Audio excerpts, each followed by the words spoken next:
Tariqqa aylangan chaqaloq haqida eshitganmisiz? Bugun biz Baxmal tumani Novqa qishlog'idagi Novqota ziyoratgohidamiz.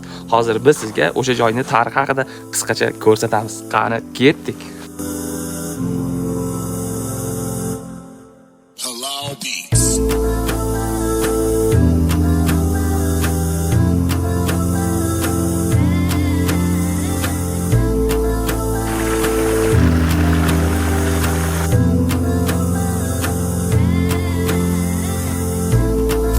Tog'a, bu besh panjani yaratish tarixi bor, ha?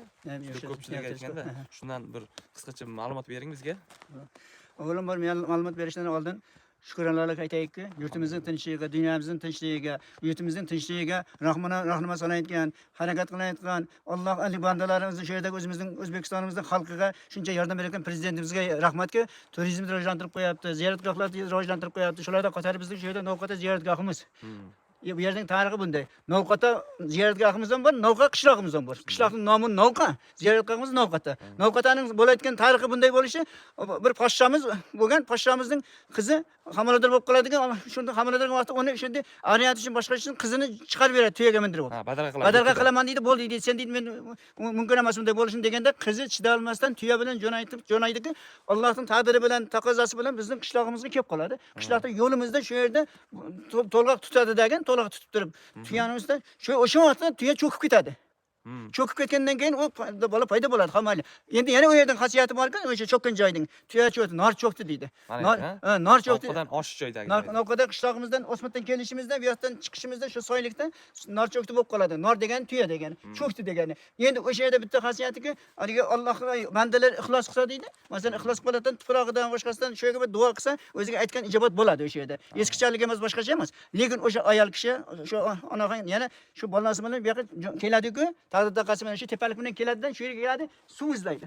Suv izlagan vaqt, shu yerga kelib suv izlagan vaqtida chaqaloq shu yerda qoladi. Shu yerda qolgan vaqtida onaxon o'sha yerda suv izlab yurgan vaqtida Alloh taoloning karomatiga qoyil qolishimiz kerak, mo'jizasiga qoyil qolishimizga ko'rsatib turib tomon esan. Ishonch deydi. Sen ishonsang men senga deydi karomatimni ko'rsatib beraman deydi. Ishonmasang ham ko'rsataman deydi. Shuning uchun kechaki Alloh ko'radiki, ne ko'z bilan ko'rsa bolasi shu yerda panjasi bilan shunda qilgan vaqtda besh panjaning orasidan suv chiqib ketadi. Suv chiqib ketganda shu vaqt endi o'sha ona endi bandalikni bajaradi. Chaqaloq ham bandalikni bajargan bo'ladi. Endi poshsha olam aytadiki, nima bo'ldi? Bor qara ko'rib kel, qayerda nima bo'layapti? Kechiraman deydi, boshqa qilaman deydi.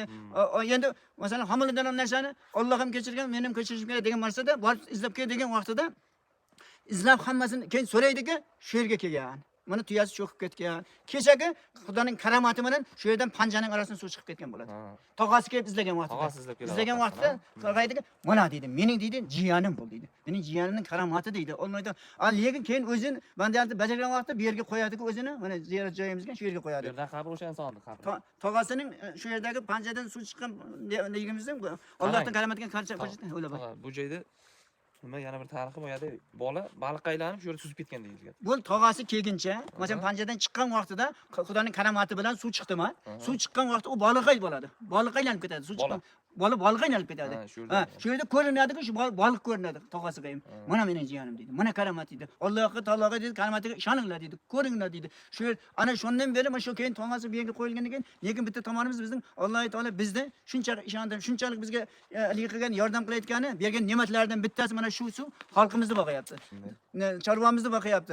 Yana bitta tomoni masalan shu yerga bitta karomatini ko'rsatib qo'yganini qaranglar-da. Bitta imorat qilsak, boshqa qilsak, ozgina suv bo'lsa ham cho'kib ketadi. Yo bo'lmasa boshqa qilsa ham yiqilib qoladi. Mana shu yerda masjidimizga 130 yil bo'lyapti-ku, ibodat joyimiz. Bu ibodat qiladigan masjidimiz bu. Xudo xolasa Alloh taolo shunday shu yerda bizga masjid Allohning uyi. U yoqdan ibodat uchun keldi, bu yerga deydi, ziyorat uchun keldi. Ibodat qabul qiladigan Alloh masjid degani Allohning yaxshi ko'rgan bandalariga ruxsat bergan joy bu yer. Allohni ko'p zikr qiladigan. Alloh zikr qiladigan bandalariga zikr qiladigan joy bu yer. Ana shuning uchun bu yerdagi suvning ichidan bo'lsa ham Xudoning karomati bilan shu masjidimizni saqlab turibdi. Shu yerda masjidimizni saqlab turibdi. Yana bir tomoni prezidentimiz aytgani shu yerdagi bu yer ikkita yo'nalishda madaniy meros ham bor edi, bu yer turizm ham bor edi. Ziyoratgoh hamda madaniy meros.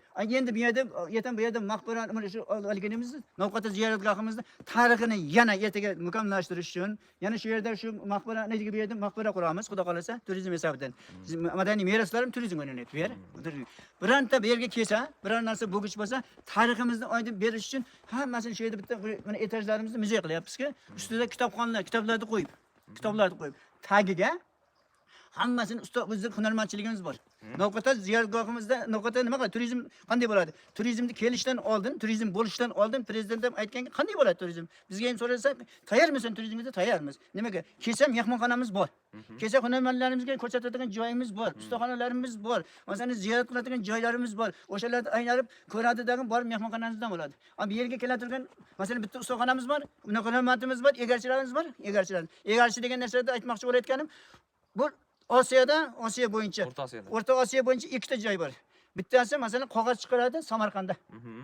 Tarixiy. Samarqandda bor. Samarqand tarixiy eski joy bor. Qonigil Ulug'bekda Qonigilimiz bilan qog'oz chiqaradi. Endi Novqa qishlog'imiz nimadan rivojlandi? Nimadan tariximiz bor? Hunarmandchiligimizdan Qizilegardan. Osiyoda bizdan mashhur bo'lganimiz mana shu yerdan. Hammasi narsa bo'yicha. Ertaga masalan biz Qizilegar chiqarayotgan ustaxonalarimiz 100 lab bor, xonadonlar bor.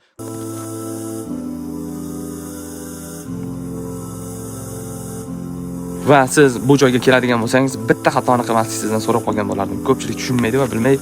U bundan eshitsa darrov qiladi-da, lekin bu xato ish. Ko'pchilik kelib mana shu yerdan tosh oladi. Tosh olish aslida xato. Toshni olgani ham mayli, niyat qilib tosh oladi-da, masalan, o'qishga o'tib ketay, farzandli bo'lay, yana va hokazo nimalardir bo'lay deydi. Bu yaxshi ish emas, chunki biz o'zimiz la ilaha illalloh dedik. Bitta Alloh, iloh bitta dedik. Biz Alloh taolo ham bitta o'ziga sig'inishimizni xohlagan. Shuning uchun boshqasiga sig'inib o'tirmang. Bu xato ish. Qadrdonlar, mana Novqota ziyoratgohini yaratilish tarixini qisqacha qo'limizdan kelgancha aytib va yoritib ketdik. Qadrdonlar, videomizga bir dona like bosib keting va bizga obuna bo'lish esdan chiqmasin. Baxmal haqidagi qiziqarli videolarimiz hali hammasi oldinda.